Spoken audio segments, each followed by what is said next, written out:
Hello guys, welcome back to your favorite Ankahi Khamoshi. It is the poem of a great English poet William Shakespeare, and the name of this poem is True Love. We will read the summary of True Love.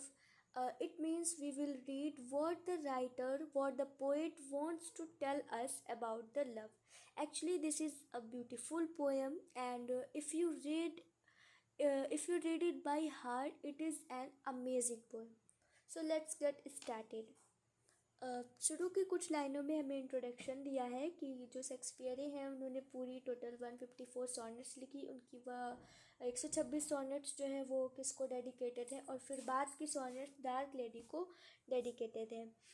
True love में हम पढ़ते हैं उस dark lady के आगे जो हमारा लिखा हुआ है, love is the most important theme of sonnet 116। जो शेक्सपियर ने 154 सॉनेट्स लिखी हैं, उसमें जो हमारी 116 यानी 116वीं सॉनेट्स है, वो है हमारी ट्रू लव, जो कि हमारे सिलेबस में मेंशन है।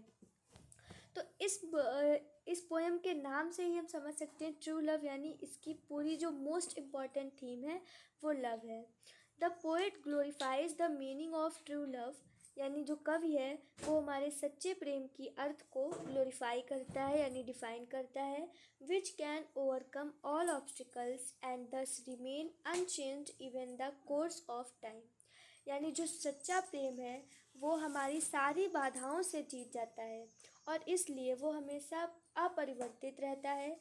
जब the even in the course of time, यहाँ तक कि समय के बदलाव के साथ भी हमारा जो सच्चा प्रेम है वो कभी नहीं बदलता। Now let's move on other paragraph. This sonnet starts with the reference to the Christian marriage service and its accompanying ceremonies। यानी ये जो हमारी सोनेट है वो क्रिश्चियन मैरिज सर्विसेज और सेरेमनी से को स्टार्ट होती है, उनके रेफरेंस से। तो हम मेन बात पे आते हैं कि he is talking about the union of true minds, यानी जो पोएट है हमारे विलियम शेक्सपियर वो बात कर रहे हैं हमारे यूनियन ऑफ ट्रू माइंड्स, यानी जो सच्चे मस्तिष्क हैं। जो यहाँ पे मस्तिष्क का मतलब है हृदय, तो जो हमारे सच्चे हृदय हैं उनकी एकता के बारे में वो बात कर रहे हैं।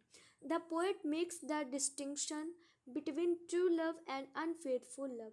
जो हमारे पोएट हैं वो ट्रू लव और अनफेथफुल लव यानी कि सच्चे प्रेम, और फेथ मीन्स होता है विश्वास, तो अनफेथफुल यानी अविश्वसनीय प्रेम के बीच में जो डिस्टिंक्शंस है उनके बारे में वो यहाँ पर बताते हैं। According to him love is not a love, वो जो हमारे कवि हैं उनके अनुसार प्रेम नहीं है। यहाँ पर समझिएगा कि love is not a love यानी प्रेम नहीं है। That altars under change circumstances, यानी प्रेम नहीं है यदि वो समय के साथ, हालातों के साथ, सर्कमस्टेंसेस यानी परिस्थितियों, हालातों के साथ बदलता है। तो यहाँ पर कवि बता रहा है कि वो प्रेम नहीं है जो समय के साथ और परिस्थितियों के साथ बदल जाता है। True love never changes, true love जो हमारा सच्चा प्रेम है वो कभी भी नहीं बदलता। Except though one of the lovers becomes unfaithful to another, जब तक कि एक्सेप्ट यानी एक्सेप्ट का मतलब होता है,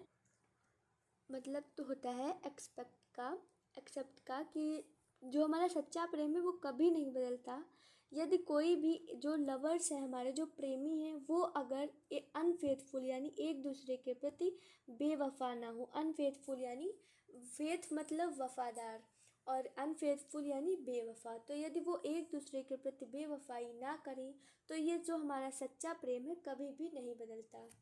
और जो हमारी पोएम है उसके नेक्स्ट क्वार्टर में वो क्या कहते हैं, Shakespeare uses two metaphors to bring out the permanence of true love. Shakespeare जो हमारे पोएट हैं वो टू मेटाफोर्स तो पता ही है, फिगर्स ऑफ स्पीच होते हैं जैसे सिमली, मेटाफोर, पर्सोनिफिकेशन, एपोस्ट्रोफी, ये सारे।